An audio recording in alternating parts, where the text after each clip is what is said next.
ഇന്ന് perfect blue എന്ന് പറഞ്ഞ സിനിമയുടെ കഥ കേൾക്കാം. 1997 ഇറങ്ങിയ ഒരു സിനിമയാണ്. പിന്നെ ആനിമേറ്റഡ് മൂവിയും കൂടിയാണിത്. ഈ കാരണം കൊണ്ട് ആരെങ്കിലും ഇത് കാണാതിരിക്കുന്നുണ്ടെങ്കിൽ നിങ്ങൾ ചെയ്യുന്ന ഏറ്റവും വലിയ മിസ്റ്റേക്ക് ആയിരിക്കും ഇത്. നമ്മൾ ഇന്ന് കാണുന്ന പല സൈക്കോളജിക്കൽ മൂവീസും ഈ സിനിമയിൽ നിന്ന് വളരെയധികം ഇൻസ്പിറേഷൻ ഉൾക്കൊണ്ടെടുത്തിട്ടുള്ളതാണ്. ഡാരൻ അറനോഫ്സ്കിയുടെ റിക്വം ഫോർ എ ഡ്രീമും ബ്ലാക്ക് സ്വാനും ഈ സിനിമയുടെ ഇൻസ്പിറേഷൻസ് ആണ്. ഈ സിനിമയുടെ കഥ എന്നാൽ പറ്റും വിധം ഞാൻ പറയാം. അത്യാവശ്യം നല്ല കോംപ്ലക്സ് ആയിട്ടുള്ള സിനിമ ആയതുകൊണ്ട് നല്ല ബുദ്ധിമുട്ടാണ് എക്സ്പ്ലെയിൻ ചെയ്യാൻ.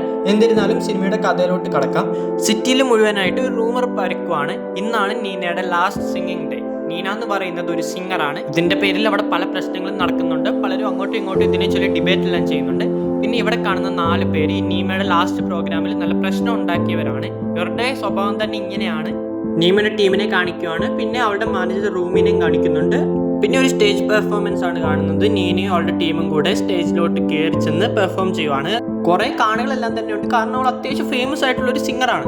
മീമ മാത്രമല്ല, അവളുടെ കൂടെ ടീമായിട്ട് 2 പെണ്ണുങ്ങളും കൂടി ഉണ്ട്. പിന്നെ ഇത് ബേസിക്കലി സിംഗിങ് പ്ലസ് ഒരു ഡാൻസിങ് ഷോ ആണ്. മീമയുടെ പെർഫോമൻസ് കണ്ട് എല്ലാവരും നല്ല വൃത്തി കൈയടിക്കുന്നുണ്ട്. പിന്നെ അവിടെ ഒരു സെക്യൂരിറ്റി ഗാർഡ് ഉണ്ട്. പുള്ളിക്കാരന്റെ പേര് വരുന്നത് മീമാമിയ. ഇയാൾക്ക് മീമനെ സീക്രട്ട് ആയിട്ട് ഭയങ്കര ഇഷ്ടമാണ്. അയാൾ ഇവൾ ഡാൻസ് കളിക്കുമ്പോൾ കൈയെല്ലാം പിടിച്ച് അയാളുടെ കയ്യിലിരുന്ന് അവൾ ഡാൻസ് കളിക്കുന്ന പോലെ, ഒരു പപ്പറ്റിനെ പോലെ ഡാൻസ് കളിക്കുന്ന പോലെ രീതിയിലാക്കുവാണ്.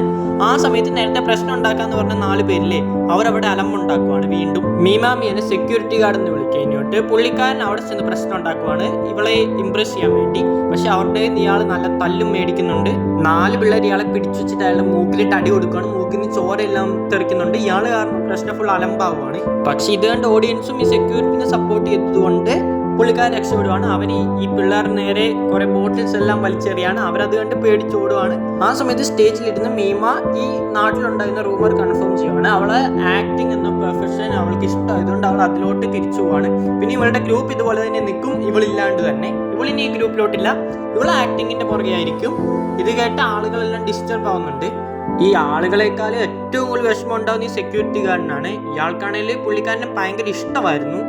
ഇനി ഇവളെ ലാസ്റ്റ് ആയിട്ടായിരിക്കും ഒരു ജെ-പോപ്പ് സിംഗർ ആയിട്ട് കാണുക എന്നും കൂടി ഇയാൾ മനസ്സ് വിചാരിക്കുകയാണ്. മീമി പെർഫോമൻസ് കഴിഞ്ഞ് തിരിച്ചു വന്നിരിക്കുമ്പോൾ ക്രൗഡിനിടയിൽ നിന്ന് ഒരാൾ ഇവൾക്ക് ഒരു ലെറ്റർ എല്ലാം കൊടുക്കുകയാണ്. മീമ ട്രെയിനിലാണ് വീട്ടിലോട്ടെല്ലാം തിരിച്ചു വന്നത്.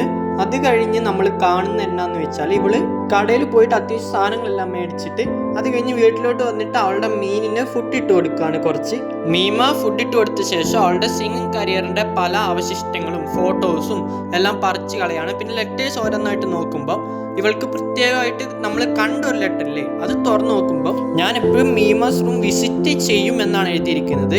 ഈ മീമാസ് റൂം എന്ന് പറയുന്ന ഒരു വെബ്സൈറ്റ് ആണെന്ന് ഇവൾക്ക് മനസ്സിലാവുകയാണ്. പിന്നെ ഇതിന്റെ ലിങ്കും കൊടുത്തിട്ടുണ്ട്. അന്നത്തെ കാലത്ത് ലിങ്കിനെ കുറിച്ച് എല്ലാവരും ഫെമിലിയർ ആയിരുന്നില്ല, അതുകൊണ്ട് ഇവൾക്കും അതിനെക്കുറിച്ച് വലിയ ധാരണയൊന്നുമില്ല. അവൾക്ക് പെട്ടെന്ന് ഒരു കോൾ വരുവാണ്. അവളെ കോൾ എടുത്ത് നോക്കുമ്പോൾ അത് അവളുടെ അമ്മയാണ്. അവളുടെ അമ്മ പറയുന്നു, നീ സിംഗിങ് ഉപേക്ഷിച്ചിട്ട് നന്നായില്ല. അന്നേരം അവൾ പറയുന്നു, എൻ്റെ ഇഷ്ടം ആക്ടിങ് ആണ്, അതുകൊണ്ടാണ് ഞാൻ അതിലോട്ട് പോയത് എന്ന് അമ്മനെ പറഞ്ഞ് കൺവിൻസ് ചെയ്യാൻ ശ്രമിക്കുവാണ്. അത് കഴിഞ്ഞ് പെട്ടെന്ന് അവൾക്ക് വേറൊരു കോൾ വരുവാണ്. ആ കോൾ എടുത്ത് നോക്കുമ്പം ആരോ ഭയങ്കര ശക്തിയിൽ ബ്രീത്ത് ചെയ്യുന്നത് മാത്രമാണ് ഇവൾ കേൾക്കുന്നത്, വേറൊന്നും ഇവൾ കേൾക്കുന്നില്ല. ഇവൾക്ക് എല്ലാം കൂടെ ആയപ്പോൾ നല്ല ഇൻസെക്യൂരിറ്റി അടിക്കുന്നുണ്ട്. അവളെ 24/7 ആരോ വാച്ച് ചെയ്യുന്ന പോലെയല്ലേ ഇവൾക്ക് തോന്നുവാണ്. ഇവൾക്ക് തോന്നുന്നത് അവളെ കുറിച്ച് എഴുതി എന്തോ സംഭവം പ്രിന്റിംഗ് മെഷീനിൽ നിന്ന് പൊങ്ങി വരുവാണ്. പ്രിന്റിംഗ് മെഷീൻ ആണെന്ന് തോന്നുന്നു. ഇത് കണ്ടിട്ട് ഇവള് വിചാരിക്കുന്നത് എന്നാന്ന് ചോദിച്ചാൽ ഇവളുടെ വല്ല പഴയ ഓൾഡ് ഫാനും എല്ലാം ആയിരിക്കും. കാരണം എന്നാന്ന് വെച്ചാൽ ഇവള് സിംഗിങ് കരിയർ ഉപേക്ഷിച്ചത് പലർക്കും ഇഷ്ടപ്പെട്ടിട്ടില്ല, ഇവളുടെ ഫാൻസിനൊന്നും ഇഷ്ടപ്പെട്ടിട്ടില്ല. ഇവൻ മീമയുടെ മാനേജർ റൂമിക്ക് പോലും ഇവള് സിംഗിങ് കരിയർ ഉപേക്ഷിച്ച് ഇഷ്ടപ്പെട്ടില്ലെങ്കിലും പുള്ളിക്കാരി അവളെ സപ്പോർട്ട് ചെയ്യാൻ തയ്യാറാണ്. അവളുടെ ആഗ്രഹം അതാണല്ലേ. പിന്നെ റൂമിയോട് അവൾക്ക് കിട്ടിയ ഒരു ലിങ്കിന്റെ കാര്യം പറയുമ്പോൾ റൂമി പറയുന്നു ഇതൊരു വെബ്സൈറ്റ് ആണ്. ഇവൾക്കും വെബ്സൈറ്റിനെ കുറിച്ച് വലിയ രീതിയിൽ അറിവൊന്നുമില്ല. റൂമിക്ക് ചെറുതായിട്ട് അറിയാം. അവളുള്ള അറിവ് വെച്ച് അവളുടെ കമ്പ്യൂട്ടറിൽ ഡെസ്ക്ടോപ്പ് പറഞ്ഞിട്ട് ആ ലിങ്ക് അടിച്ചു കൊടുക്കുന്നു. അങ്ങനെ ലിങ്ക് അടിക്കുമ്പോൾ ഒരു വെബ്സൈറ്റ് വരുവാണ്. അന്നേരം അവൾക്ക് മനസ്സിലാവുന്ന ഇതൊരു ഫാൻ വെബ്സൈറ്റ് ആണ്. എന്താന്ന് വെച്ചാൽ ഇന്ന് വരെ അവൾ ചെയ്യുന്ന എല്ലാ കാര്യങ്ങളും കൃത്യമായി നോട്ട് ചെയ്ത് രേഖപ്പെടുത്തിയ ഒരു വെബ്സൈറ്റ്. അവൾ എന്ത് ഡ്രസ്സ് ഇടുന്നു, എന്ത് കുടിക്കുന്നു, എന്ത് കഴിക്കുന്നു, അവൾ ഏത് പാർട്ടിക്ക് പോകുന്നു, ഇതെല്ലാം അതിൻ്റെ നല്ല കൃത്യമായിട്ട് എഴുതിയിട്ടുണ്ട്. ഇത് കാണുമ്പോൾ ഇവൾക്ക് ഫസ്റ്റ് സന്തോഷം ചിരി എല്ലാം വരുവാണ്. പക്ഷെ കുറച്ച് കഴിഞ്ഞപ്പോൾ അവൾക്ക് ടെൻഷനായി. ഇവൾ ഇങ്ങനെ ആരാണ് നിരീക്ഷിക്കുന്നതെന്നൊരു ചെറിയ ഡൗട്ട്. കാരണം അവളുടെ ലൈഫിലെ പല പ്രൈവറ്റ് ആയിട്ടുള്ള സംഭവങ്ങളും അവൾ പോലും ഓർത്തിരിക്കാത്ത കാര്യങ്ങൾ വരെ ഇതിൻ്റെ അകത്തുണ്ട്. അവൾ ഏത് ഷോപ്പിലാണ് പോയത്, എവിടെയെല്ലാം പോയി, എന്തെല്ലാം ചെയ്തു, എന്തെല്ലാം മേടിച്ചു, അവളിത് ഭയങ്കര ഡിസ്കംഫർട്ട് ആക്കുന്നുണ്ട്. കണ്ടുകൊണ്ട് ഇവളുടെ ഒരു ക്രീപ്പി ഫാനുകളെ ഫുൾ ടൈം വാച്ച് ചെയ്തുകൊണ്ടിരിക്കുക എന്ന് പറഞ്ഞാൽ ആർക്കാണെങ്കിലും പ്രശ്നം ഉണ്ടാവുമല്ലോ. അതും അവളുടെ ഡെയിലി റുട്ടീൻസ് വരെ ഇത്രയും ഡീറ്റെയിൽ ആയിട്ട് എഴുതാന്ന് പറഞ്ഞാൽ അവളുടെ മാനസികാവസ്ഥ എന്തായിരിക്കും. എന്തിനേറെ പറയുന്നു, അവൾ ട്രെയിനിൽ നിന്ന് എത്ര സ്റ്റെപ്പാണ് ഇറങ്ങിയെന്ന് വരെ എഴുതി വെച്ചിട്ടുണ്ട് അതിൻ്റെ അകത്ത്. ഇതും കൂടെ ആകുമ്പോൾ ഈ ഫാൻ പേജ് നടത്തുന്ന ഏതൊരു സൈക്കോപാത്താന്ന് വരെ ഇവൾക്ക് തോന്നുന്നുണ്ട്. അങ്ങനെ തോന്നുന്നതിനും അവളെ കുറ്റം പറയാനൊന്നും പറ്റത്തില്ല. പിന്നെ വേറൊരു കാര്യം കൂടെ കാണിക്കുന്നുണ്ട്, ഈ അപ്ഡേറ്റ്സ് എല്ലാം അപ്ഡേറ്റ് ചെയ്ത് വെച്ചിരിക്കുന്നത് നിമേനിയ, മറ്റേ സെക്യൂരിറ്റി ഗാർഡില്ലേ, ആ ചങ്ങായാണെന്നും കൂടെ കാണിക്കുന്നുണ്ട്. പുള്ളിക്കാരൻ്റെ സെക്യൂരിറ്റി ഗാർഡ് പണി തന്നെ സൈഡ് ബിസിനസ് ആണ്. ഇതാണ് പുള്ളിയുടെ മെയിൻ ബിസിനസ് എന്ന് തോന്നുന്നു. അങ്ങനെ പിറ്റേ ദിവസമായി. ഈ ദിവസമാണ് ഇവള് ആദ്യമായിട്ട് ആക്ടിങ്ങിന് വേണ്ടി ചെല്ലുന്നത്. ഇവൾക്ക് ആക്ട് ചെയ്യാനൊന്നും അറിയത്തില്ല. മാത്രമല്ല ഇവൾക്ക് ഒറ്റ ഒരു ലൈനേ കിട്ടിയിട്ടുള്ളൂ പറയാൻ വേണ്ടി. കാരണം എന്താണെന്ന് വെച്ചാൽ ഇവൾക്ക് വലിയ ഇമ്പോർട്ടൻ്റ് റോളൊന്നും അല്ലുള്ളേ. ഇത് നമ്മുടെ റൂമി നോട്ടീസ് ചെയ്യുന്നത് എന്ത്, ഇവൾക്ക് ഒറ്റ ലൈനേ ഉള്ളൂ. മാത്രമല്ല ഇവൾ അത്ര കംഫർട്ടായിട്ടല്ല അവിടെ ഇരിക്കുന്നതെന്നും ഇവളുടെ റീടേക്ക് എല്ലാം കാണുമ്പോൾ ആൾക്കാർ ചിരിച്ച് ഇവളെ കളിയാക്കുന്നുണ്ട്. അത് അവളെ വീണ്ടും അൺകംഫർട്ട് ആക്കുന്നുണ്ട്. ഇവിടെയുള്ള ആർക്കും ഇവളുടെ പെർഫോമൻസ് ഇഷ്ടമല്ലെങ്കിൽ അവൾ എങ്ങനെ ഈ ലൈൻ ഡെലിവർ ചെയ്യുന്ന ചിന്തിച്ചുകൊണ്ടിരിക്കുമ്പോൾ പെട്ടെന്ന് ഒരു ബ്ലാസ്റ്റിൻ്റെ സൗണ്ട് കേൾക്കുവാണ്. അത് ഇവളുടെ മറ്റൊരു ഏജന്റായ ടരക്കാരോ എന്ന് പറഞ്ഞ ഒരു പുള്ളിക്കാരൻ്റെ കയ്യിലിരുന്ന ഒരു ലെറ്റർ പൊട്ടിത്തെറിച്ചു. ഇത് മീമയ്ക്ക് വേണ്ടി വെച്ച ലെറ്റർ ആയിരുന്നു. മീമ തുറക്കുന്നതിന് മുമ്പ് ഈ പുള്ളിക്കാരൻ തുറന്നുകൊണ്ട് മാത്രമാണ് പുള്ളിക്കാരൻ്റെ മേത്തോട്ട് ഈ ബ്ലാസ്റ്റ് വീണത്. അത് ഇവൾക്ക് വേണ്ടി പ്രയോഗിച്ച ഒരു സംഭവമാണ്. അത് മാത്രമല്ല മീമയ്ക്ക് വേണ്ടി ഒരു ഡെത്ത് ത്രെട്ടൻ ലെറ്ററും കൂടിയാണ് അത്. അതോടെ ഇവൾക്ക് മനസ്സിലാവുന്നത് ഇതൊരു ആക്സിഡന്റ് അല്ല, ഇത് അറിഞ്ഞുകൊണ്ട് ഇവളെ കൊല്ലാൻ വേണ്ടി തന്നെ ചെയ്തതാണെന്ന്. ഇതെല്ലാം കൂടി ആകുമ്പോൾ ഇവൾക്ക് ഭയങ്കര ടെൻഷൻ ആവുന്നുണ്ട്. ഇവളെ ഫുൾ ടൈം ആരും നിരീക്ഷിക്കാൻ ഇവൾക്ക് തോന്നുന്നുണ്ട്. ഇവൾക്ക് ബസ്സിലൊന്നും സമാധാനത്തോടെ യാത്ര ചെയ്യാൻ പറ്റുന്നില്ല. ബസ്സിൽ നിന്ന് ഇറങ്ങുമ്പോഴേ അവൾ ഇറങ്ങി ഓടുവാണ്. ഇവളുടെ പഴയ ഫാൻസ് എല്ലാം ഇവളോട് ദേഷ്യത്തിലാണ്. ആരും ഇവളെ കൊല്ലാൻ നോക്കുന്നുണ്ടെന്നെല്ലാം ഇവൾ വിചാരിക്കുന്നത്. മാത്രമല്ല ഇവൾ ക്യാഷ്വലായിട്ട് നടക്കുന്ന പലയിടത്തും ഇവളെ കൊല്ലാൻ വേണ്ടി ഇവളെ കൊല്ലൂന്നെല്ലാം എഴുതി വെച്ചിട്ടുണ്ട്. അതിനുള്ള വാറണ്ടെല്ലാം ഇവൾക്ക് കൊടുക്കുന്നുണ്ട്. നീ എപ്പം വേണമെങ്കിലും മരിക്കപ്പെടാന്നെല്ലാം എഴുതിയിട്ടുണ്ട്. ഇതിൻ്റെ ഇടയിൽ ഇവളുടെ പേഴ്സണൽ ലൈഫ് പോകുന്നുണ്ട്. ഇവളുടെ പ്രശ്നമൊന്നും ആരോടും പുറത്ത് പറയുന്നില്ല. എന്നാലും ഒരു ദിവസം ഇവള് സക്സസ് ആവും, എല്ലാം നല്ലതാവും എന്ന ചിന്തയിലാണ് ഇവള് ജീവിക്കുന്നത്. ഇതിന്റെ എല്ലാം കൂടെ ഇവളുടെ പഴയ സിംഗ് ഗ്രൂപ്പില്ലേ, ഈ മീമ മെയിൻ ആയിരുന്നു പണ്ട്. പക്ഷെ ഇവള് പോയപ്പം ഇവരുടെ സിംഗ് ഗ്രൂപ്പ് കുറച്ചും കൂടെ മേലോട്ട് ഉയരുവാണ് ചെയ്തത്. ഇതും കൂടെ ആയപ്പോൾ ഇവൾക്ക് ഭയങ്കര അസൂയയും പ്രഷറും പിന്നെ ഇവള് ചെയ്ത ഡിസിഷൻ ഇവള് റിഗ്രറ്റ് ചെയ്യാൻ തുടങ്ങി. മീമയുടെ ഏജന്റും മാനേജറും കൂടെ ഈ ഷോയുടെ ഇവളിപ്പോൾ അഭിനയിക്കുന്ന ഷോയുടെ സ്ക്രീൻ റൈറ്ററിനെ വിളിച്ച് ഇവള് നല്ലൊരു ആക്ടറാണ്, ഇവൾക്ക് കുറച്ചും കൂടെ നല്ല ചാൻസ് കൊടുത്താൽ നന്നായിരിക്കും എന്ന് പറയുമ്പോൾ ഈ പുള്ളിക്കാരൻ പറയാണ് ഓക്കെ എന്നാൽ പിന്നെ നെക്സ്റ്റ് ഒരു എപ്പിസോഡ് ഉണ്ട്, അതിൻ്റെ അകത്ത് ഇവൾക്ക് നല്ലൊരു റോൾ എഴുതാന്ന് പറയാണ്. നല്ലെന്ന് പറഞ്ഞാൽ അത്യാവശ്യം ഹെവി ആയിട്ടുള്ള റോൾ. ഇതെന്ന് പറയുന്ന ഒരു റേപ്പ് പോലത്തെ ഒരു സീനാണ്. ഇതിന് അവൾ റെഡി ആണെന്നൊന്നും അവളുടെ സമ്മതം പോലും ചോദിക്കുന്നില്ല. ഇത് കേട്ടിട്ട് ഇവളുടെ മാനേജർ ഇല്ലേ റൂമി, അവള് നല്ല അപ്സെറ്റ് ആവുന്നുണ്ട്. റൂമി മീമയോട് ഇത് നിനക്ക് ചെയ്യണോ, ഇത് നീ ചെയ്ത് ശരിയാവോ എന്ന് ചോദിക്കുമ്പോൾ അവള് പറയാണ് ഞാൻ ആക്ടറാണെന്ന് ഉറപ്പിച്ചു കഴിഞ്ഞു, ഇങ്ങനത്തെ അല്ല എന്ത് തരത്തിലുള്ള സീൻ വന്നാലും ഞാനത് ചെയ്തിരിക്കും, എനിക്ക് നല്ല രീതിയിൽ ഉയരണം എന്ന് നല്ല രീതിയിൽ അവൾ പറയാണ്. ഇങ്ങനത്തെ അല്ല എന്ത് തരത്തിലുള്ള സീൻ വന്നാലും ഞാൻ ചെയ്യും. പിന്നെ ഇത് ആക്ച്വലി ഇങ്ങനെയൊന്നും ആയിരിക്കൂല, ഇത് വേറെ ഏതൊരു ടെക്നിക്ക് വെച്ചൊക്കെ ആയിരിക്കും ചെയ്യുക, അല്ലാണ്ട് ഇങ്ങനെ തന്നെ റേപ്പൊന്നും ചെയ്യൂല്ലോ സെറ്റിൽ വെച്ച്. അതുകൊണ്ട് ഇത്തരത്തിലുള്ള ചാൻസ് വിട്ട് കളയാൻ അവൾക്ക് താല്പര്യമില്ല എന്ന് ഇവള് പറയാണ്. അങ്ങനെ അവൾ വീട്ടിലോട്ട് ട്രെയിനിൽ പൊക്കോണ്ടിരിക്കുകയാണ്. അന്നേരം ഇവളുടെ റിഫ്ലക്ഷനിൽ ഇവളുടെ പഴയ മീമയില്ലേ, ഒരു പാട്ടുകാരിയായിട്ടുള്ള മീമ തെളിഞ്ഞു വരുവാണ്. എന്നിട്ട് അത് ഇവളോട് സംസാരിക്കുകയാണ്, പറയാണ് ഇങ്ങനെ ഒരു കാര്യം നീ ചെയ്യരുത്, നിന്റെ സ്വഭാവം ഇങ്ങനെയല്ല, നീ ഇങ്ങനത്തെ ഒരു പെണ്ണല്ല. ഇവൾക്ക് ഇത് നല്ല കൺഫ്യൂഷൻ ഉണ്ടാക്കുന്നുണ്ട്. അങ്ങനെ ഷൂട്ടിങ്ങിന്റെ സമയത്തി ഇത് ഇവൾ വിചാരിച്ച പോലെയൊന്നും അല്ലായിരുന്നു ഷൂട്ടിങ്, നല്ല ഇൻറ്റിമേറ്റ് ആയിട്ട് തന്നെയായിരുന്നു ഷൂട്ട് ചെയ്യേണ്ടത്. എന്നാലും അവളുടെ മനസ്സിലുള്ള വെറുപ്പെല്ലാം അടച്ചു പിടിച്ച് അവൾ എങ്ങനെയോ ഒരു പ്രാവശ്യം സീൻ ഷൂട്ട് ചെയ്ത് കഴിയുമ്പോൾ ഡയറക്ടർ പറഞ്ഞു ശരിയായില്ല, ഒന്നുകൂടെ ചെയ്യണം. അങ്ങനെ അവൾ വീണ്ടും അത് ചെയ്യാൻ നിർബന്ധിതയാവുകയാണ്. അങ്ങനെ പല വട്ടമായപ്പോൾ അവളുടെ മെന്റൽ സ്റ്റെബിലിറ്റി തന്നെ നശിച്ചു പോവാണ്. എന്നിരുന്നാലും ഈ സീനിലെ അഭിനയത്തിന് ഇവൾക്ക് ഭയങ്കര പ്രശംസ ലഭിക്കുന്നുണ്ട്. പക്ഷെ ഇവളുടെ ഫാൻസ്, ഇവളുടെ പാട്ടുകാരി ആയിരുന്നപ്പോഴത്തെ ഇവളുടെ ഫാൻസ് ഇത് കണ്ട് നല്ല രീതിയിൽ സങ്കടപ്പെടുന്നുണ്ട്. അത് മാത്രമല്ല മീമ അവളുടെ പാസ്റ്റ് സെൽഫിനെ കാണാൻ തുടങ്ങി. അവൾ പറയാണ് ഇവളുടെ പാസ്റ്റ് ആയിട്ടുള്ള മീമ, പാട്ടുകാരിയായിട്ടുള്ള മീമ പറയാണ് നീ ഇങ്ങനെയൊന്നും ചെയ്യരുതായിരുന്നു, നീ ഇത്തരത്തിലുള്ള ഒരു പെണ്ണാവരുതായിരുന്നു എന്ന്. ഇവളുടെ ഏജന്റ് ടെടക്കാരോടെടുത്ത് റൂമിനെ കുറിച്ച് ചോദിക്കുകയാണ്. ഇവൾ അന്നേരം പറയാണ് അവൾ നേരത്തെ പോയെന്ന്. മാത്രമല്ല ഈ ടെടക്കാരോട് ഇവളുടെ ഏജന്റിന് ഇവളോട് കുറച്ച് ഗിൽട്ട് ഉണ്ട്, കാരണം ഇങ്ങനെയെല്ലാം ചെയ്യിപ്പിച്ചത് ഇയാളാണല്ലോ, അടുത്ത് സോറി പറയാൻ നിൽക്കുമ്പോൾ പെട്ടെന്ന് അയാൾ മിണ്ടാണ്ടിരിക്കുകയാണ്, ഒന്നും പറയാണ്ടിരിക്കുകയാണ്. സോറി പറയാന്ന് വിചാരിച്ചാണ് പുള്ളി, പെട്ടെന്ന് എന്തോ പറ്റി. വീട്ടിൽ വന്നപ്പോൾ അവളുടെ മീനുകളെല്ലാം ചത്ത് കിടക്കാണ്. ഇതെല്ലാം കൂടെ കാണുമ്പോൾ അവൾ കരയാണ് എല്ലാം കൂടെ ആയിട്ട്. ഇവള് ഭയങ്കര ഫ്രസ്ട്രേറ്റഡ് ആണ്. ഇവൾ ആ റൂമെല്ലാം ഫുള്ള് നശിപ്പിച്ച് കളയാണ്, ബെഡെല്ലാം എടുത്ത് എറിയാണ്. മാത്രമല്ല അവളുടെ ഒരു കണ്ണാടി കൂടി ഇവളുടെ പഴയ പാസ്റ്റ് വന്നിട്ട് ഇവളെ കളിയാക്കുവാണ്. ഇവളുടെ വേഴ്സ്റ്റ് സിറ്റുവേഷനിലൂടെ കടന്നു പോയിക്കൊണ്ടിരിക്കുകയാണ്. എന്നിരുന്നാലും അവളുടെ ബെസ്റ്റ് മറ്റുള്ളവരുടെ മുമ്പിൽ നിന്ന് കാണിക്കുകയാണ്. ഇവള് ഭയങ്കര സന്തോഷമാണെന്ന് മറ്റുള്ളവർ വിചാരിച്ചുകൊണ്ടിരിക്കുന്നത്. ഇത്രയും പ്രശ്നങ്ങളെല്ലാം കഴിഞ്ഞ് അവൾ ഫിഷ് ടാങ്കിലോട്ട് നോക്കുമ്പോൾ മീനുകൾക്കൊന്നും പ്രശ്നമില്ല, ജീവനോടെ ഉണ്ട്. ഇപ്പം നമുക്കൊരു കാര്യം മനസ്സിലായി, ഇവള് ഹലൂസിനേറ്റ് ചെയ്യാൻ തുടങ്ങിയിട്ടുണ്ട്. പിറ്റേ ദിവസം രാവിലത്തെ ന്യൂസ് പേപ്പറിൽ ഇവളുടെ കോൺട്രവേഴ്ഷ്യൽ സീനിനെ കുറിച്ചെല്ലാം സംസാരിക്കുന്നുണ്ട്, ഇവളെ പുകഴ്ത്തിക്കൊണ്ട്. അങ്ങനെ ഇവള് അത്യാവശ്യം ഫേമസ് ആവുന്നുണ്ട്, കുറച്ചും കൂടെ ഫേമസ് ആവുന്നുണ്ട്. മാത്രമല്ല ഇവളെ ഹേറ്റ് ചെയ്തിരുന്ന ഫാൻസ് എല്ലാം ഇവളെ വീണ്ടും സ്നേഹിക്കാൻ തുടങ്ങിയിട്ടുണ്ട്, കാരണം ഇവളുടെ ആക്ടിങ് സ്കിൽസ് ഉണ്ട്. അതിൻ്റെ ഇടയിൽ അവളുടെ ഫേക്ക് പേജ് കയറി നോക്കുമ്പോൾ അതിൻ്റെ അകത്ത് കുറെ ഫേക്ക് റെസ്പോൺസ് എല്ലാം ഇവള് തന്നെ കൊടുക്കുന്നത് പോലെ. പല ആൾക്കാരും വിചാരിച്ചിരിക്കുന്നത് ഈ പേജ് റൺ ചെയ്യുന്നത് തന്നെ ഇവളാണ്. പക്ഷേ ഇയാളാണല്ലോ, ഈ സെക്യൂരിറ്റി ഗാർഡാണല്ലോ. പുള്ളിക്കാരൻ പറയുന്നുണ്ട് എനിക്ക് ഈ ആക്ടിങ് ഇഷ്ടമല്ല, അതായത് മീമയ്ക്ക് ഈ ആക്ടിങ് ഇഷ്ടമല്ല, പുള്ളിക്കാരനെ കൊണ്ട് നിർബന്ധിച്ച് ചെയ്യിപ്പിക്കുന്നതാണെന്ന് പുള്ളിക്കാരി പറയുന്നത് പോലെ ഇയാൾ അതിൻ്റെ അകത്ത് എഴുതുന്നുണ്ട്. ഇതിൻ്റെ ഇടയിൽ ആ മോണിറ്ററിലും മീമ അവളുടെ പാസ്റ്റിനെ കാണുവാണ്. പുള്ളിക്കാരി വന്നിട്ട് അവളെ കളിയാക്കിക്കൊണ്ടിരിക്കുകയാണ്. അതിൻ്റെ ഇടയിൽ ഇത്രയും നാൾ സ്ക്രീനിലും റിഫ്ലക്ഷനിലും മാത്രം കണ്ടുകൊണ്ടിരുന്ന ഈ സാധനം പുറത്തോട്ട് ഇറങ്ങി റിയാലിറ്റിയിലോട്ട് വന്നിട്ട് അവിടുന്ന് ഇവളോട് പറഞ്ഞുകൊണ്ടിരിക്കുകയാണ് നീ എന്തോ തെറ്റായ കാര്യം ചെയ്തു എന്ന്. ഇവളുടെ ആക്ടിങ് കരിയർ കുറെ മുമ്പിലോട്ട് എത്തി, അവൾ അത്യാവശ്യം ഫേമസ് ആണ്. പിന്നെ ഈ ഫെയിം കുറച്ചും കൂടെ കൂട്ടാൻ വേണ്ടി കുറെ ന്യൂഡിറ്റി ഫോട്ടോഷോപ്സ് എല്ലാം ചെയ്യേണ്ടത് ഇവൾക്ക് വരുന്നുണ്ട്. അവളുടെ മനസ്സിൽ ഭയങ്കര റിഗ്രറ്റ് ഉണ്ട്, പക്ഷെ വേറെ നിവൃത്തിയില്ലാത്തതുകൊണ്ടാണ് ഇവളിത് ചെയ്യുന്നത്. മാത്രമല്ല സിംഗിങ് കരിയർ വിട്ടുപോയതിൽ ഇപ്പോൾ അവൾക്ക് ഭയങ്കര റിഗ്രറ്റ് ഉണ്ട്, പക്ഷെ അത് അവൾ പുറത്ത് കാണിക്കാതെ ഉള്ളിൽ തന്നെ വെച്ചുകൊണ്ടിരിക്കുകയാണ്. മീമയുടെ ഷോ എല്ലാം റൈറ്റ് ചെയ്തുകൊണ്ടിരിക്കുന്ന മറ്റേ പുള്ളിക്കാരനെ കാണുവാണ്. പുള്ളിക്കാരൻ വണ്ടിയിൽ നിന്ന് ഇറങ്ങി എന്തോ പാട്ടെല്ലാം പുള്ളിക്കാരൻ കേൾക്കുന്നുണ്ട്. പുള്ളിക്കാരൻ വിചാരിക്കുന്നത് ആരോ പാടുന്നതാണെന്ന്. എന്നിട്ട് ലിഫ്റ്റിന്റെ അകത്തോട്ട് കയറി അവിടെ നോക്കുമ്പോൾ മുകളിൽ സ്പീക്കർ പോലത്തെ എന്തോ സംഭവം ഉണ്ട്, പക്ഷേ അതിൽ ആ പാട്ട് വരുന്നത് പുള്ളിക്കാരന് വിശ്വസിക്കാൻ പറ്റുന്നില്ല. പക്ഷെ പാട്ടിന്റെ സൗണ്ട് കുറയുന്നുമില്ല, ഈ ലിഫ്റ്റിന്റെ കൂടെ തന്നെ പോകുന്നുണ്ട്. പക്ഷെ ആരോ പാടുന്നത് പോലെ തന്നെ ഉണ്ട്. അതൊരു സ്പീക്കറിൽ നിന്ന് വരുന്ന സൗണ്ട് ആയിട്ട് തോന്നത്തില്ല, രണ്ടും തമ്മിൽ ഡിഫറൻസ് ഉണ്ടല്ലോ. അവിടുന്ന് കട്ടായിട്ട് 5th ഫ്ലോറിലാണ് നമ്മൾ കാണുന്നത്. ലിഫ്റ്റ് ഓപ്പൺ ആകുമ്പോൾ ആ റൈറ്റർ അവിടെ മരിച്ച പോലെ കിടപ്പുണ്ട്. മേലെ ഫുള്ള് മുറിഞ്ഞ് ചോര വന്ന് കണ്ണും മൂക്കും എല്ലാം തള്ളി, ഏതാണ്ട് ഇതുപോലെ. പിറ്റേ ദിവസം ന്യൂസുകാരെല്ലാം വന്ന് ഈ സീനെല്ലാം കവർ ചെയ്യുന്നുണ്ട്. ഈ റൈറ്ററിന്റെ ഡെത്തും അതിനെ സംബന്ധിച്ചുള്ള കാര്യങ്ങളും എല്ലാം എല്ലായിടത്തും ചർച്ചയാവുന്നുണ്ട്. ഇത് മീമയും പുള്ളിക്കാരൻ്റെ റൈറ്ററും അറിയുന്നുണ്ട്. മാത്രമല്ല ഈ മീമ ഇപ്പം ഭയങ്കര ഫേമസ് ആണ്. എന്തുകൊണ്ട് ഇങ്ങനത്തെ ഈ ന്യൂഡിറ്റി പോലത്തെ ഫോട്ടോഗ്രാഫ്സ് എല്ലാം ചെയ്തുകൊണ്ട് പുള്ളിക്കാരിക്ക് ഇൻഡസ്ട്രിയിലുള്ള പ്രാധാന്യം നിലനിർത്തണമെങ്കിൽ ഇങ്ങനത്തെ കാര്യങ്ങൾ ചെയ്തേ പറ്റും. കാരണം എന്താണെന്ന് ചോദിച്ചാൽ പുള്ളിക്കാരി ഇത്ര ഫേമസ് ആയത് മറ്റേ റേപ്പ് സീൻ അഭിനയിച്ചുകൊണ്ടാണല്ലോ. മീമയുടെ മറ്റേ സ്റ്റേജ് ഗ്രൂപ്പിലെ 2 പേര് സ്റ്റേജ് പെർഫോം ചെയ്തുകൊണ്ടിരിക്കുകയാണ്. പെട്ടെന്ന് മീമേനെ പോലെ അല്ല മീമ അങ്ങോട്ട് കയറി വരികയാണ്. അതായത് അവളുടെ ഹലൂസിനേഷൻ പോലത്തെ രൂപമില്ലേ, അത് വേറെ ആർക്കും കാണാൻ പറ്റുന്നില്ലെന്ന് നമുക്ക് മനസ്സിലാവും. കാരണം അവരുടെ പെർഫോമൻസിനൊന്നും മാറ്റമൊന്നും വരുന്നില്ല.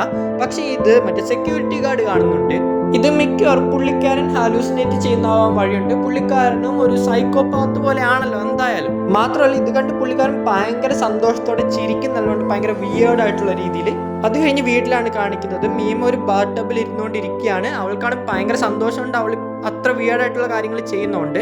ഇതേ ഷോട്ട് നമ്മൾ റിക്വം ഫോർ എ ഡ്രീമിലും കണ്ടിട്ടുള്ളതാണ്. വേറൊരു കാര്യം, മീമിനെ മാത്രമല്ല ഈ കാര്യങ്ങളെല്ലാം വേട്ടയാടിക്കൊണ്ടിരിക്കുന്നത് മറ്റേ സെക്യൂരിറ്റി ഗാർഡിനെയും വേട്ടയാടുന്നുണ്ട്. പുള്ളിക്കാരൻ്റെ ഐഡിയോൾ ഇങ്ങനെ ഒരു രീതിയിൽ കാണപ്പെടണമെന്ന് പുള്ളി ഒരിക്കലും ആഗ്രഹിച്ചിരുന്നില്ല. മീമൻ ഇങ്ങനെ കാണാതിരിക്കാൻ വേണ്ടി പുള്ളിക്കാരൻ ഒരു കടയിൽ ചെന്ന് അവിടെയുള്ള മാഗസിൻ എല്ലാം വാങ്ങുകയാണ്. എല്ലായിടത്തും ചെന്ന് പുള്ളി ഇത് തന്നെ ചെയ്യുന്നുണ്ട്. പുള്ളിക്കാരൻ്റെ റൂം നോക്കുമ്പോൾ റൂമിൽ ഫുള്ള് അവളുടെ ഇങ്ങനത്തെ ഉള്ള മാഗസിൻസ് ആണ്. പുള്ളിക്കാരൻ എവിടെ നിന്ന് ഇത്രയും ക്യാഷ് കിട്ടുന്നതെന്നും അറിയുന്നില്ല. പുള്ളിക്കാരൻ മിക്കവാറും പുള്ളിക്കാരന് കിട്ടുന്ന സാലറി ഫുള്ള്, സെക്യൂരിറ്റി പണി ഇത് കിട്ടുന്ന സാലറി ഫുള്ള് ഇതിനു വേണ്ടിയായിരിക്കും ചെലവഴിക്കുന്നത്. മീമയുടെ ഹാലൂസിനേഷൻ കുറച്ച് കൂടുന്നുണ്ട്. പുള്ളിക്കാരിയാണെങ്കിൽ പുള്ളിക്കാരൻ്റെ ടീമിലെ പണ്ടുണ്ടായിരുന്ന ടീം 2 മെമ്പേഴ്സ് ഉള്ള അതിൻ്റെ കൂടി ഇവളും ഇരിക്കുന്ന കാണുവാണ്. അതായത് ഇവളുടെ പാസ്റ്റ് സെൽഫ്. അത് കണ്ട് ഇവളെ പിടിക്കാൻ വേണ്ടി ഇവളുടെ പാസ്റ്റിന്റെ പുറകെ മീമ ഓടുമ്പോൾ ഓടി അവള് തട്ടിയെല്ലാം വീഴുന്നുണ്ട്. എന്നിട്ട് അവള് പുറകെ ഓടുവാണ്. അത് കഴിഞ്ഞ് കുറേ നേരം അവൾ റോഡിലോട്ടെല്ലാം എത്തുവാണ് ഇവളെ ചേസ് ചെയ്ത്. പെട്ടെന്ന് സെക്യൂരിറ്റി ഗാർഡ് ഡിമാനിയ ഓടിച്ച ഒരു വണ്ടി ഇവളെ വന്നിടിക്കുകയാണ്. ഇവള് കണ്ണു തുറക്കുമ്പോൾ ഇവളുടെ റൂമിൽ തന്നെയാണ്. ഇതെല്ലാം അവളുടെ ഒരു സ്വപ്നമായിരുന്നു തോന്നുന്നു. പെട്ടെന്ന് റൂമി അവളുടെ റൂമിലോട്ട് കയറി വരികയാണ്. റൂമി അവളെ കാണാൻ വന്നിട്ട് കുറേ നാളായി, എന്താ ഇത്ര നാളും വരാഞ്ഞെന്ന് മീമ ചോദിക്കുമ്പം റൂമി പറയാണ് ഞാൻ കുറച്ച് ബിസി ആയിരുന്നു എന്ന്. മാത്രമല്ല നീ കൂടുതൽ സ്ട്രെസ് എടുക്കണ്ട, മാത്രമല്ല ഫാൻ പേജിന്റെ കാര്യം നീ അധികം ആലോചിക്കേണ്ടെന്നും കൂടെ പറയുകയാണ്. കാരണം ആ ഫാൻ പേജിൽ ഇവിടെ കുറെ പേര് ഒന്ന് തെറിയെല്ലാം വിളിക്കുന്നുണ്ട്. സോ അത് മൂലം ഇവള് ഭയങ്കരമായിട്ട് അപ്സെറ്റും ആവുന്നുണ്ട്. പെട്ടെന്ന് അവൾ നോക്കുമ്പോൾ അവൾ ഷൂട്ടിംഗ് സെറ്റിലാണ്. അതായത് ഒരു സെക്കൻഡ് പോലും വ്യത്യാസമില്ലാതെ അവൾ അവിടെ എത്തി. അവളുടെ മെന്റൽ സ്റ്റേറ്റ് ഫുള്ളായിട്ട് കൊളാപ്സ് ആയിക്കൊണ്ടിരിക്കുകയാണ്. അവൾ ഉണർന്നിരിക്കുന്ന സമയത്ത് പോലും, സ്വപ്നം കാണാതെ ഉറങ്ങാതെ ഉണർന്നിരിക്കുന്ന സമയത്ത് പോലും അവൾ ഇമാജിനറി ആയിട്ടുള്ള കാര്യങ്ങൾ കാണാനും ഫീൽ ചെയ്യാനും തുടങ്ങി. അത് അവൾക്ക് അവളുടെ ഡെയിലി ലൈഫിൽ സംഭവിക്കുന്ന കാര്യങ്ങൾ വരെ തിരിച്ചറിയാൻ വലിയ ബുദ്ധിമുട്ടുണ്ടാക്കുന്നുണ്ട്. ആസ് എൻ ഓഡിയൻസ് നമുക്കും ആ ബുദ്ധിമുട്ടുണ്ടാക്കുന്നുണ്ട്.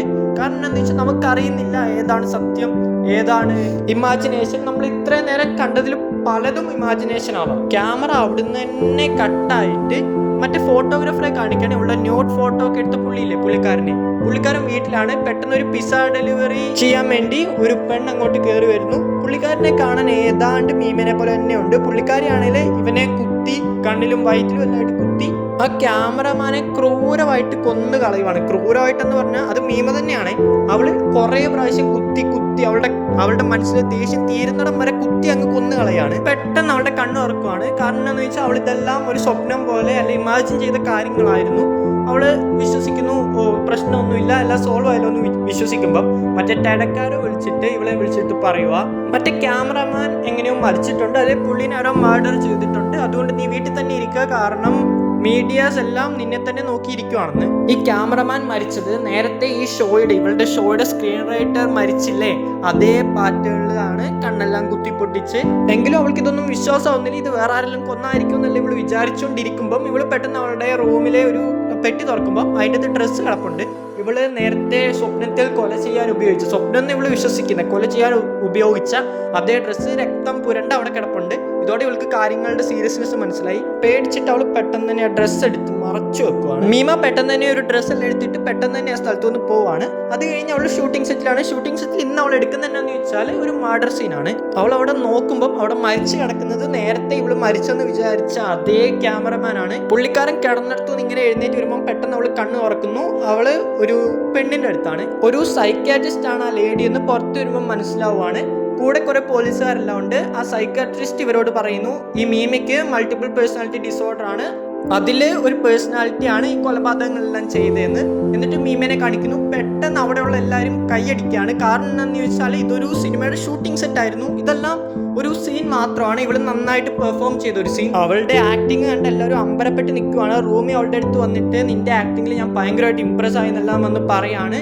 അവള് കുറച്ച് കഴിഞ്ഞപ്പോൾ മറ്റേ സൈക്കാട്രിസ്റ്റ് ആയിട്ട് അഭിനയിച്ച ഒരു ലേഡിയില്ലേ, പുള്ളിക്കാരനെ അവൾ കാണുവാണ്. ആ ലേഡി ഇങ്ങനെ നടന്നു പോകുമ്പോൾ പെട്ടെന്ന് മറ്റേ സെക്യൂരിറ്റി ഗാർഡ് ഇവളെ വന്നിട്ട് ഇവളെ ആക്രമിക്കുവാണ്. എന്നിട്ട് പറയുന്നു, നീ ശരിക്കുള്ള മീമയല്ല, ശരിക്കുള്ള മീമ വേറെ എവിടെയോ ആണ്, നീ വേറെന്തോ സംഭവമാണ്, ശരിക്കുള്ള മീമ എല്ലാവരും ഇഷ്ടപ്പെട്ടിരുന്ന മറ്റേ ജെ-പോപ്പ് സിംഗർ ആണ്. മറ്റേ സെക്യൂരിറ്റി ഗാർഡ് പറയാണ്, ഞാൻ നിന്നെ കൊല്ലും, എന്നാൽ ശരിക്കുള്ള മീമയുടെ ഇമേജിനൊന്നും പറ്റത്തില്ലോ എന്ന് പറഞ്ഞ് നല്ല വഴക്കാവുന്നു. ലാസ്റ്റ് ഇത്രയും വഴക്കിനൊടുവിൽ മീമ എങ്ങനെയോ കഷ്ടപ്പെട്ട് മറ്റേ പുള്ളിക്കാരനെ കൊല്ലുവാണ്. പെട്ടെന്ന് റൂമി അങ്ങോട്ട് കയറി വന്ന് നടന്നല്ലേ ഇവളോട് പറയാണ്, ഇവിടെ ഒന്നും സംഭവിച്ചിട്ടില്ല, ഇതെല്ലാം നിന്റെ തോന്നൽ മാത്രമായിരുന്നു എന്ന് പറഞ്ഞിട്ട് അവളെ സമാധാനിപ്പിക്കുകയാണ്. എന്നിട്ട് അവളെ അവളുടെ വീട്ടിലോട്ട് കൊണ്ടുപോവാണ്. പക്ഷെ അവളുടെ റൂം സാധാരണയിൽ നിന്നും വളരെ വൃത്തിയായിട്ടിരിക്കുകയാണ്. എന്തായാലും ഇവൾക്ക് മനസ്സിലാവുന്നില്ല. നേരത്തെ ഭയങ്കര അലങ്കോലമായിട്ടിരുന്ന റൂം ഭയങ്കര ക്ലീൻ ആയിട്ടാണ് ഇപ്പോൾ ഇരിക്കുന്നത്. പക്ഷെ ഓഫീസിൽ നോക്കുമ്പം മറ്റേ ടെടക്കാരില്ലേ ഇവളുടെ ഏജന്റ്, പുള്ളിക്കാരൻ നേരത്തെ പോലെ കണ്ണെല്ലാം കുത്തിപ്പൊട്ടിച്ച് മരിച്ചു കിടക്കുവാണ്. അതിൻ്റെ അടുത്ത് തന്നെ മറ്റേ സെക്യൂരിറ്റി ഗാർഡും മരിച്ചു കിടപ്പുണ്ട് ഇതേ രീതിയിൽ തന്നെ. ഇതെല്ലാം കൂടെ പുറത്തായപ്പം ഇവൾ വിശ്വസിക്കുകയാണ് ഇവള് ഡ്രീം ചെയ്യുന്നതൊന്നും അല്ല, ഇതെല്ലാം ശരിക്കും നടക്കുന്നതാണെന്നല്ല അവൾക്ക് ഭയങ്കര പേടിച്ച് അവൾ മനസ്സിലാക്കുന്നു. അവിടെയുള്ള വിൻഡോ തുറന്നു നോക്കിയപ്പോൾ അത് അവളുടെ റൂമേ അല്ല, അവളുടെ റൂമിന്റെ എക്സാക്ട് കോപ്പി ആയിട്ട് അവിടെ സെറ്റ് ചെയ്തിരിക്കുന്ന വേറെ റൂം. പെട്ടെന്ന് പുറകിന്ന് മീമയുടെ ഡ്രസ്സ് വിട്ട് റൂമി വരുവാണ്. സംഭവം എന്നാന്ന് ചോദിച്ചാൽ റൂമിയുടെ മറ്റൊരു പേഴ്സണാലിറ്റിയാണ് മീമ. റൂമിക്ക് നല്ലൊരു ജെ-പോപ്പ് സിംഗർ ആവണം എന്നായിരുന്നു ആഗ്രഹം. അവൾക്ക് പറ്റാത്തത് മീമയിലൂടെ ഇത് നടത്തിയെടുക്കണം എന്ന് അവൾക്ക് ആഗ്രഹം ഉണ്ടായിരുന്നു. പക്ഷേ ഇവൾ ആക്ടിങ്ങിലോട്ട് തിരിച്ചു വന്ന് പറഞ്ഞപ്പം അത് റൂമിക്ക് അംഗീകരിക്കാൻ പറ്റുന്നതിലും അപ്പുറമായിരുന്നു. റൂമി മീമനെ കൊല്ലാൻ നോക്കി, പക്ഷെ അവൾ പെട്ടെന്ന് എങ്ങനെയൊക്കെയോ ബ്രില്യൻ്റ് ആയിട്ട് രക്ഷപ്പെട്ടു. ആ സമയത്ത് തന്നെ റൂമി പെട്ടെന്ന് ഇറങ്ങി ഓടുകയും ചെയ്തു. അവൾ ഓടുന്നതിനിടയിൽ അവളുടെ വിഗ് മുഖത്തുനിന്ന് പറഞ്ഞു പോരുവാണ്. ഈ കാര്യങ്ങളെല്ലാം കുറച്ചും കൂടി ഇപ്പം കൺഫേം ആയല്ലോ. റൂമി കാല് തെറ്റി വീണ് അവളുടെ മേത്ത് ചില്ല് കൊണ്ടുകയറി. അവള് റോഡിലോട്ട് ഇറങ്ങി ഓടിയപ്പം പെട്ടെന്ന് ഒരു വണ്ടി ഇവളെ ഇടിക്കാൻ വന്നു. ആ സമയത്ത് പെട്ടെന്ന് മീമ കയറി അവളെ പിടിച്ചു മാറ്റി അവളെ രക്ഷിക്കുവാണ്. അങ്ങനെ അവർ രണ്ടുപേരും വളരെ ചെറിയ ഇഞ്ചുറീസോടെ രക്ഷപ്പെടുവാണ്. അങ്ങനെ കുറച്ച് നാൾ കഴിഞ്ഞ് മീമേനെ കാണിക്കുകയാണ്. പുള്ളിക്കാരി ഇപ്പോൾ ഒരു മെന്റൽ ഹോസ്പിറ്റലിലാണ്. പുള്ളിക്കാരി വന്ന എന്നാന്ന് വെച്ചാൽ റൂമിനെ കാണാനാണ്. ഡോക്ടർ പറയുന്നു റൂമി മിക്ക സമയത്തും നമ്മുടെ മറ്റേ ജെ പോപ്പ് മീമ ആ പേഴ്സണാലിറ്റിയിൽ തന്നെയാണ്, പിന്നെ വളരെ ഒക്കേഷനിൽ മാത്രം ഇവളുടെ റിയൽ പേഴ്സണാലിറ്റിയിലോട്ട് തിരിച്ചു വരുള്ളൂ. മീമ തിരിച്ച് വീട്ടിൽ പോകാനായപ്പം കാറിൽ കയറി കണ്ണാടിയിൽ നോക്കി സ്വയം ചിരിച്ചു. എന്നിട്ട് പറയാണ് ഞാൻ തന്നെയാണ് റിയൽ മീമ. അവളുടെ സൗണ്ട് ഇപ്പം അവളുടെ നേരത്തെ സൗണ്ടിൽ നിന്ന് ചെറിയ വ്യത്യാസങ്ങളെല്ലാം ഉണ്ട്. കുറച്ച് ഡീപ്പ് സൗണ്ട്, അതായത് റൂമിയുടെ സൗണ്ട് പോലെ ആയിട്ടുണ്ട്. ഇത് പല ഓഡിയൻസിലും കൺഫ്യൂഷൻ ഉണ്ടാക്കുന്ന ഒന്നാണ്. നിങ്ങളുടെ അഭിപ്രായം കമൻറ്റ് ചെയ്യുക. ഇത് റിയൽ മീമ തന്നെയാണോ എന്ന്. എനിക്ക് തോന്നുന്നു ഇത് റിയൽ ആയിട്ടുള്ള മീമ തന്നെയാണ്. അവളുടെ സൗണ്ട് എല്ലാം ചെറുങ്ങനെ മാറിയെന്ന് വെച്ച് അവളെ കുറച്ചും കൂടെ കോൺഫിഡൻ്റ് ആയി കാണാം. ഇനി വേറെ ഡൗട്ടൊന്നുമില്ലെന്ന് വിചാരിക്കുന്നു. സിനിമ എല്ലാവർക്കും ഇഷ്ടപ്പെട്ടെന്ന് വിചാരിക്കുന്നു. ഡൗട്ട് എന്തെങ്കിലും ഉണ്ടെങ്കിൽ കമൻറ്റ് ചെയ്യുവാണെങ്കിൽ ഞാൻ പറ്റും വിധം ഞാൻ പറഞ്ഞുതരാൻ ശ്രമിക്കാം.